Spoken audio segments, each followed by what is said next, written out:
How you guys doing? This is the Mouth of the South, John Schiavone, and the Beast of the East, Jonathan Perriente from Downtown Sports, where sports come home. Are you registered to vote at your current address? It's a really important question. You know, more than 60% of eligible voters have never been asked to register. Headcount.org is working to change that. At headcount.org, you can also check your registration status. Millions of people get purged from the voter rolls every year. Everyone should check their registration status every year. The deadline to register to vote in some states is as early as October 4th, so you want to check before then. You could also request an absentee ballot, get info on early voting, and find your polling place, or see who's even on your ballot. Headcount is a nonpartisan, nonprofit that tours with musicians to help concert attendees register to vote. But you don't need to leave your house to register or get voting info. Just visit headcount.org.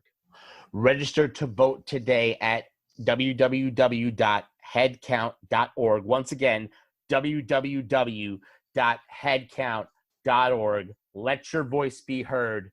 Don't let yourself be voiceless. Register to vote. Shut up and sit down.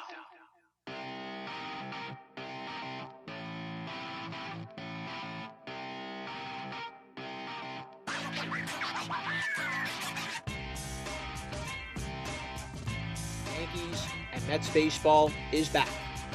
Just a day away. Baseball in the era of COVID-19. Jonathan Perriente, the Beast of the East here. For both the Yankees and the Mets, quite a journey this has been. Finally, both teams, as well as the remaining 28 in Major League Baseball, will finally play ball for the first time in 2020. 60 games, 30 men on the roster, and as we saw with the Mets and Yankees in a exhibition Subway Series game, no fans in the stands, which will be a new normal during this pandemic. For the Yankees and the Mets, I would like to dive in to how they're going to really approach this, in a sense. Both are going to have a different path to doing it. So let's go over their current situation where they currently stand right now. The Yankees will take on the Nationals on July 23rd at Nationals Park in Washington. Garrett Cole will make his Yankees regular season debut against Max Scherzer, the defending World Series champion of the Washington Nationals. A rematch that should have taken place in Game 7 of the 2019 World Series. For the Mets, Jacob deGrom will take the mound against Mike Soroka of the Braves. So both teams are set as far as their ace starting pitchers are concerned. Looking forward to that. Yankees, thankfully, will have the rest of the rotation healthy. Masahiro Tanaka will be back at the end of July to make his first start, just days after he took a line drive off of his head during a spring training intra-squad game. DJ LeMahieu is back in the lineup after he tested positive for COVID-19. Yankees bullpen is in very good shape, minus Aroldis Chapman. He will be out for the foreseeable time because he tested positive for COVID-19. In a surprise move, the Yankees will send down lefty Jordan Montgomery to Scranton. Mike King will be on the roster.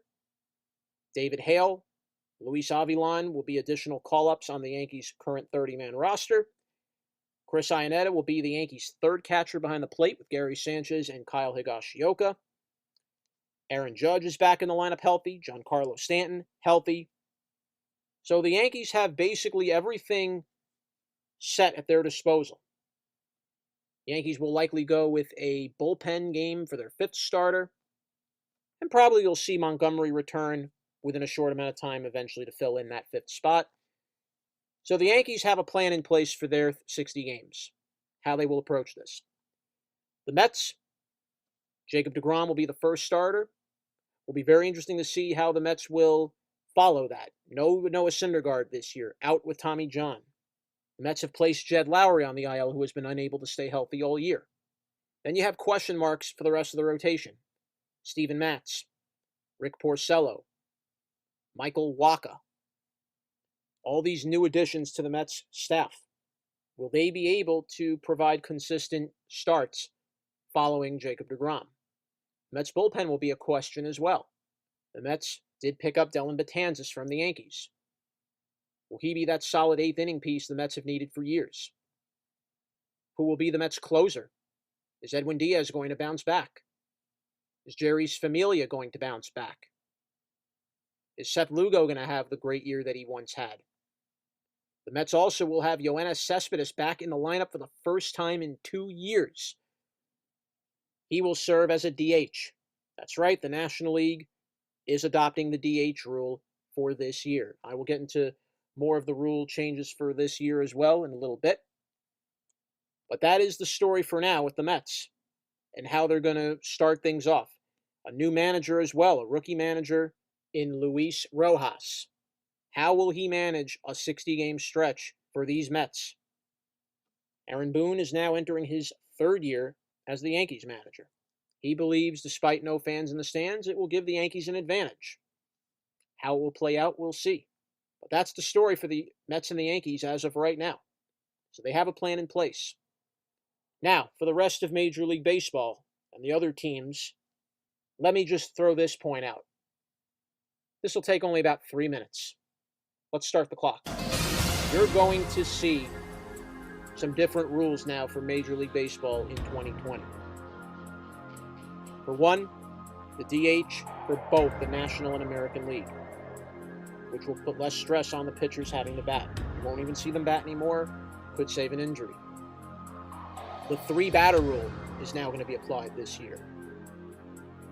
So no more will teams be allowed to have a pitcher face 1 batter, switch him out for another. The pitcher must face a minimum of 3 batters. If a game is tied after 10 innings, both the road and the home team will get to start the inning with a runner at second base. So you're going to see, very likely, a lot of teams playing small ball, trying to bunt the runner over. Are you going to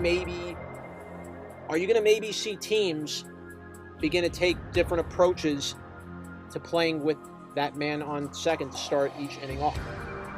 I'm very curious to see how teams will implement this. I personally think this is takes a little bit of the unpredictability out of the game. Because now you make one mistake, the game is over. Could be over even. If you're the home team and it's tied and that home team starts with a runner at second, you make one wrong pitch, game is over.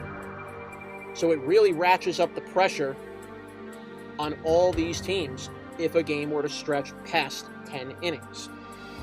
But that really, for me, is going to be 2020 for this year in a nutshell.